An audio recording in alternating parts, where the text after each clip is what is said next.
जय श्री गणेश। नमस्कार। मैं आचार्य संजय द्विवेदी अपने सभी प्रबुद्ध दर्शकों का अपने चैनल पर स्वागत करता हूं। आज मैं मिथुन राशि के लिए अक्टूबर माह किस प्रकार का रहेगा, अक्टूबर माह का मासिक राशिफल लेकर आपके सम्मुख उपस्थित हूं। अक्टूबर माह में जो ग्रहों की स्थितियां हैं उनके अनुसार ये माह मिथुन राशि के लिए किस प्रकार का फल देगा, कौन सा भाव प्रबल हो रहा है, कहां पर कितना लाभ मिलने वाला है तथा कहां पर समस्या आ सकती है, संपूर्ण विश्लेषण मैं पूर्ण तर्क के साथ करने जा रहा हूं। अक्टूबर माह के प्रारंभ में जो ग्रहों की स्थितियां वो इस प्रकार होंगी। मिथुन राशि के स्वामी जो बुध बनते हैं वो चतुर्थ भाव में अपनी ही राशि कन्या राशि में होंगे, जहां पर सूर्यदेव भी होंगे और शुक्राचार्य भी। चतुर्थ भाव में त्रिग्रही योग चल रहा है। इसी प्रकार से पंचम भाव में जहां पर तुला राशि बनती वहां पर केतु होंगे।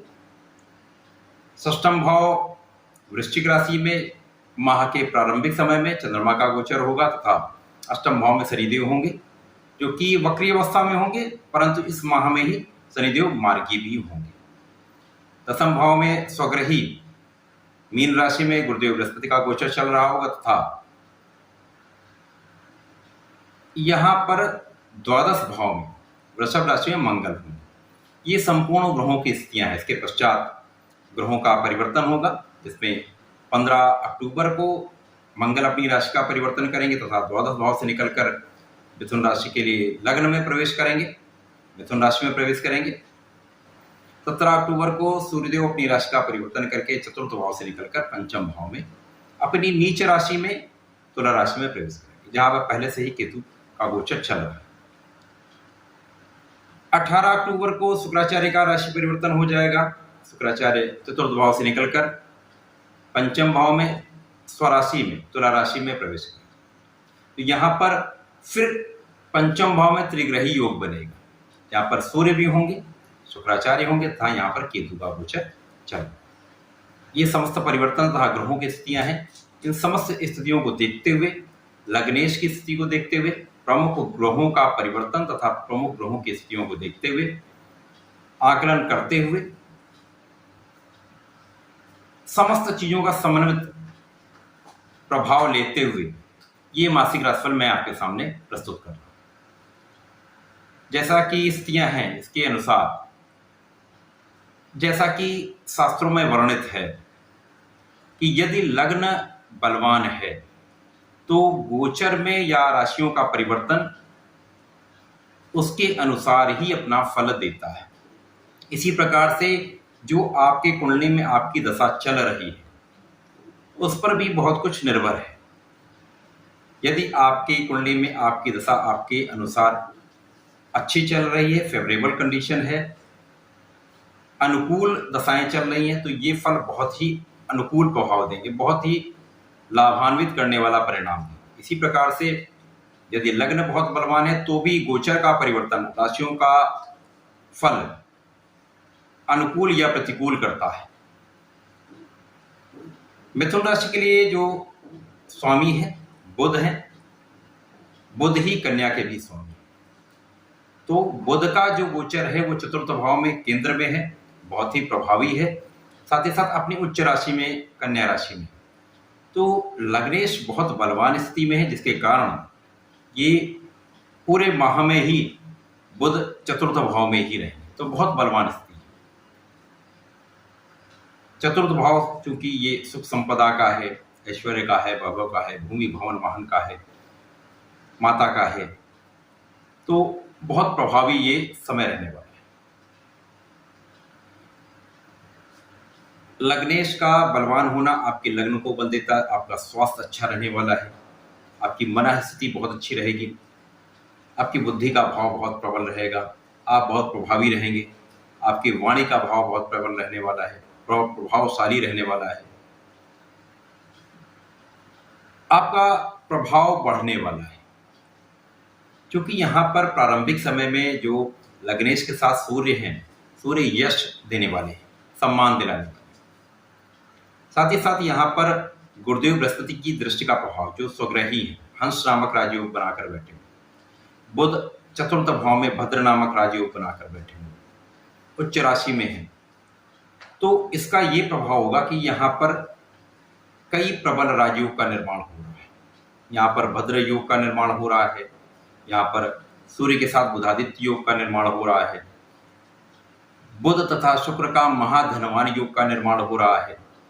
साथ ही साथ यहाँ पर लग्नेश पर गुरुदेव बृहस्पति की दृष्टि जो सुग्रही होकर केंद्र में दसम भाव में है, उनकी सीधी दृष्टि का प्रभाव सम सप्तम प्रभाव आपको कुशाग्र योग दे रहा है, अति बुद्धिमान योग बना रहा है, जिसके कारण आपकी बुद्धि का भाव बहुत प्रबल होगा, आपके ज्ञान का भाव बहुत प्रबल होगा, शिक्षा का भाव बहुत प्रबल होगा, आपकी सुख संपदा का भाव प्रबल होगा।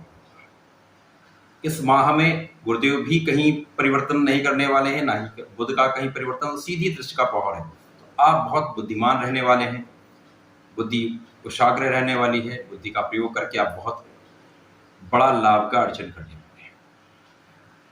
आपको माता पिता का सहयोग भी मिलेगा, माता पिता का आशीर्वाद भी मिलेगा, सुख संपदा का अर्जन करने वाले, भूमि भवन का लाभ लेने, वाहन का लाभ लेने। सूर्य तथा बुध सदैव ही आपको शासन सत्ता से सुख दिलाता है, तो आप यहाँ पर राज करने वाले, आप जिस कार्य क्षेत्र में हैं, जिस कार्य को करते हैं, जिस व्यापार में हैं, जिस प्रोफेशन में हैं, उसमें आप लीड करने वाले, लीडरशिप क्वालिटी आपकी बढ़ने वाली, आपका जो सोचने का ढंग है वो चेंज होने वाला है, बहुत ही इन्फ्लुएंसिंग रहने वाला है, जो आप उसमें इनोवेशन करने वाले, आप उसमें प्रयोग करने वाले, ज्ञान का उपयोग करने वाले, तो बहुत बड़ा लाभ मिलेगा। जब विवेक, विद्या, बुद्धि, ज्ञान तथा पराक्रम, चूंकि सूर्य यहाँ पराक्रम के कारण, पराक्रम भी साथ में होगा, बल भी आपके साथ में होगा, ज्ञान भी होगा, बुद्धि का पूर्ण विवेक पूर्ण तरीके से प्रयोग करेंगे तो निश्चित रूप से आप सफल रहने वाले। यहाँ पर चूंकि शनि का जो स्थान है, शनि आपके भाग्य के स्वामी है, तो भाग्य के स्वामी का जाकर अष्टम में होना भाग्य में निश्चित रूप से कमी करता है, निर्बल करता है। तो यहाँ पर आपका संघर्ष बढ़ेगा, निश्चित रूप से आपके संघर्ष में वृद्धि होने वाली, प्रत्येक कार्य में आपके संघर्ष होगा, परंतु सफलता भी आपको मिलेगी। अब इस माह में ही शनिदेव वक्री से मार्गी होंगे, जिसके कारण इनका मूवमेंट कुंभ राशि की तरफ हो जाएगा। तो अब ये भाग्य की तरफ जब गमन करेंगे तो आपके भाग्य को प्रबलता अवश्य देगा। परंतु अभी इस माह में 24 अक्टूबर तक शनिदेव वक्री ही रहेंगे, तो यहां पर आपके साथ संघर्ष तो रहने वाला ही है। इसके पश्चात यदि देखा जाए तो शुक्राचार्य द्वादश के स्वामी हैं तथा पंचमेश हैं। पंचमेश जो कि ज्ञान का भाव है, प्रेम का भाव, संतान का भाव, ये बहुत प्रबल रहने वाला है। तो यहाँ पर जैसा मैंने कहा ज्ञान का भाव, क्योंकि गुरुदेव की दृष्टि का भी प्रभाव है। आप परिश्रमी रहेंगे, आप बुद्धि का प्रयोग करेंगे, शिक्षा का भाव प्रबल होगा, तो 100% आपको सरकारी नौकरी का योग भी बनता है। ज्ञान का पूर्ण लाभ आप लेने वाले, पंचमेश का पूर्ण सहयोग यहाँ पर आपके ज्ञान में वृद्धि करता है, संतान का भाव प्रबल करता है, संतान का सुख देता है। साथ ही यहाँ पर प्रेम का संबंध अच्छा नहीं रहेगा, क्योंकि यहाँ पर पंचम में ही तुला राशि में केतु का गोचर चल रहा है, जहाँ पर राहु की दृष्टि का प्रभाव यहाँ पर भटकाव की स्थिति लाता है। तो यहाँ पर आपको बहुत सजग सतर्क रहना होगा, बहुत नियंत्रण रखना होगा, विवेक का प्रयोग करके अपने जीवन में आगे बढ़ना होगा।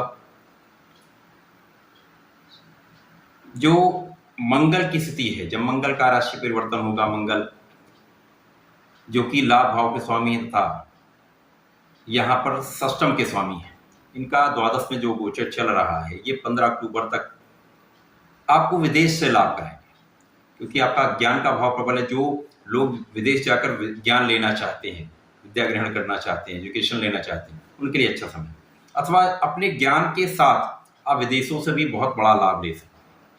यहाँ पर आपके रोगों का शमन होगा, आपके शत्रुओं पर आपकी विजय होगी। आपको किसी भी हाल में ऋण नहीं लेना है, ना ही ऋण देना है। यहाँ पर ऋण से आपको अवश्य बचना होगा।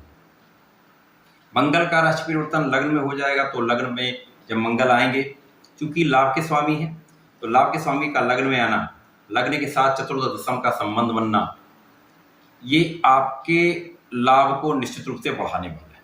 तो आपके कार्यक्षेत्र में आपको लाभ मिलेगा, क्योंकि यहाँ पर कार्यक्षेत्र से भी इनका संबंध बनेगा, गुरुदेव बृहस्पति की दृष्टि का प्रभाव होगा। तो आपके साथ महाधनवान योग का निर्माण भी होगा,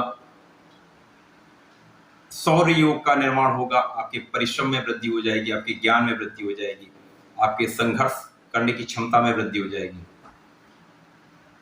परंतु यहाँ पर आपको अपने क्रोध पर नियंत्रण रखना होगा, त्वरित निर्णय नहीं लेना होगा, बहुत सोच समझ कर निर्णय लेंगे। चूंकि इस समय आपकी स्थितियां बहुत अनुकूल है, तो ज्ञान से आप विवेक से निर्णय अवश्य लेंगे, परंतु अपने क्रोध पर आपको नियंत्रण रखना होगा, क्योंकि लग्न में जब भी मंगल आते हैं तो ये क्रोध में वृद्धि करते हैं। जीवन साथी के साथ समस्या हो सकती है, कुछ मतभेद हो सकते हैं, अथवा कुछ क्लेश की स्थिति दिखती है, परंतु यहाँ पर गुरुदेव की दृष्टि का प्रभाव आपको विवेकी बनाता है। संयम रखिए, ये निश्चित रूप से आपके लिए लाभान्वित करने वाला है। चतुर्थ भाव में शुक्राचार्य जो नीच के हैं, वहां पर बुध के कारण उनका नीच भंग हुआ है। एक नीच भंग राजयोग का निर्माण यहाँ पर हुआ, जिसके कारण शुक्र के नकारात्मक प्रभाव का शमन हुआ। सूर्य का राशि परिवर्तन चतुर्थ भाव से पंचम में होगा, तो यहाँ पर सूर्य ग्रहण दोष में आ जाएंगे, क्योंकि केतु के साथ होंगे, राहु के दृष्टि का प्रभाव होगा, तो यहाँ पर ग्रहण दोष भी होगा और सूर्य अपनी नीच राशि में जाएंगे, तो यहाँ पर समस्या आ सकती है। यहाँ पर प्रेम का भाव जो है वो दूषित होगा। इसी प्रकार संतान के साथ कुछ स्वास्थ्य समस्या हो सकती है। शिक्षा में कुछ समय बहुत क्षणिक कुछ समस्या आएगी, आप असमंजस की स्थिति में आएंगे। अवरोध कोई नहीं होगा, परंतु एक क्षणिक समस्या आ सकती है, क्योंकि अगले ही दिन 18 अक्टूबर को शुक्राचार्य का राशि परिवर्तन होगा। शुक्राचार्य स्वराशि तुला राशि में प्रवेश करेंगे। जैसे ही तुला राशि में शुक्राचार्य का राशि परिवर्तन होगा, सूर्यदेव का नीच भंग हो जाएगा। सूर्यदेव का नीच भंग आपके पराक्रम में वृद्धि करेंगे, क्योंकि यहाँ पर सूर्य पराक्रम के कारक है। कहीं ना कहीं उनके नीच भाव में आने से अथवा ग्रहण में आने से परिश्रम बाधित होता है, तो समस्या आ सकती है, भाग्य भी बाधित होता है। तो यहाँ पर शुक्राचार्य के आने से इसमें कमी आएगी, आप अपने परिश्रम को बढ़ा पाएंगे। संतान का पक्ष भी बलवान होगा, ज्ञान का पक्ष भी बलवान होगा, परंतु ये कहीं ना कहीं उतार चढ़ाव चलता रहे। शुक्राचार्य का जब अपनी राशि में प्रवेश होगा, तो यहाँ पर आपके लाभ की मात्रा अचानक बढ़ेगी, आपको धन का आगमन अचानक बढ़ेगा, क्योंकि राहु अचानक धन लाभ देते हैं, अचानक लाभ की प्राप्ति कराते हैं। क्योंकि यहाँ लाभ भाव में राहु का होना, शुक्राचार्य के साथ मैत्री में होना अचानक धन लाभ अवश्य करेगा। शनिदेव का प्रभाव दशम भाव पर भी है, जहाँ पर गुरुदेव बृहस्पति हैं, तो कार्यक्षेत्र में कुछ अप डाउन होगा, निश्चित रूप से होगा, संघर्ष होगा, उसके बाद आप प्रगति अवश्य करेंगे, क्योंकि कार्यक्षेत्र के स्वामी बहुत प्रबल स्थिति में है, जिसके कारण आपके कार्यक्षेत्र में निश्चित रूप से प्रगति होगी। आप संघर्ष के बाद सफल अवश्य होंगे। तो अक्टूबर माह में 4 बड़े महाराज योग के साथ 2 नीच भंग राजयोग भी बन रहे हैं, जो आपको निश्चित रूप से प्रगति कराने वाले हैं। संघर्ष के बाद आपको सफलता अवश्य मिलेगी। मिथुन राशि के जातकों के लिए मैं सदैव कहता हूँ, आपको नियमित रूप से श्री गणपति महाराज के शरण में रहना चाहिए।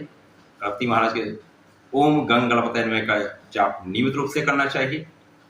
यदि इस समय में आप शंकरनाशन श्री गणेश स्तोत्रम का पाठ नित्य करते हैं, तो जीवन में समस्त संकटों का अंत होता है, आपको अत्यंत अत्यधिक लाभ प्राप्त होता है। तो ऐसा करें, इसका लाभ लें। धन्यवाद, नमस्कार।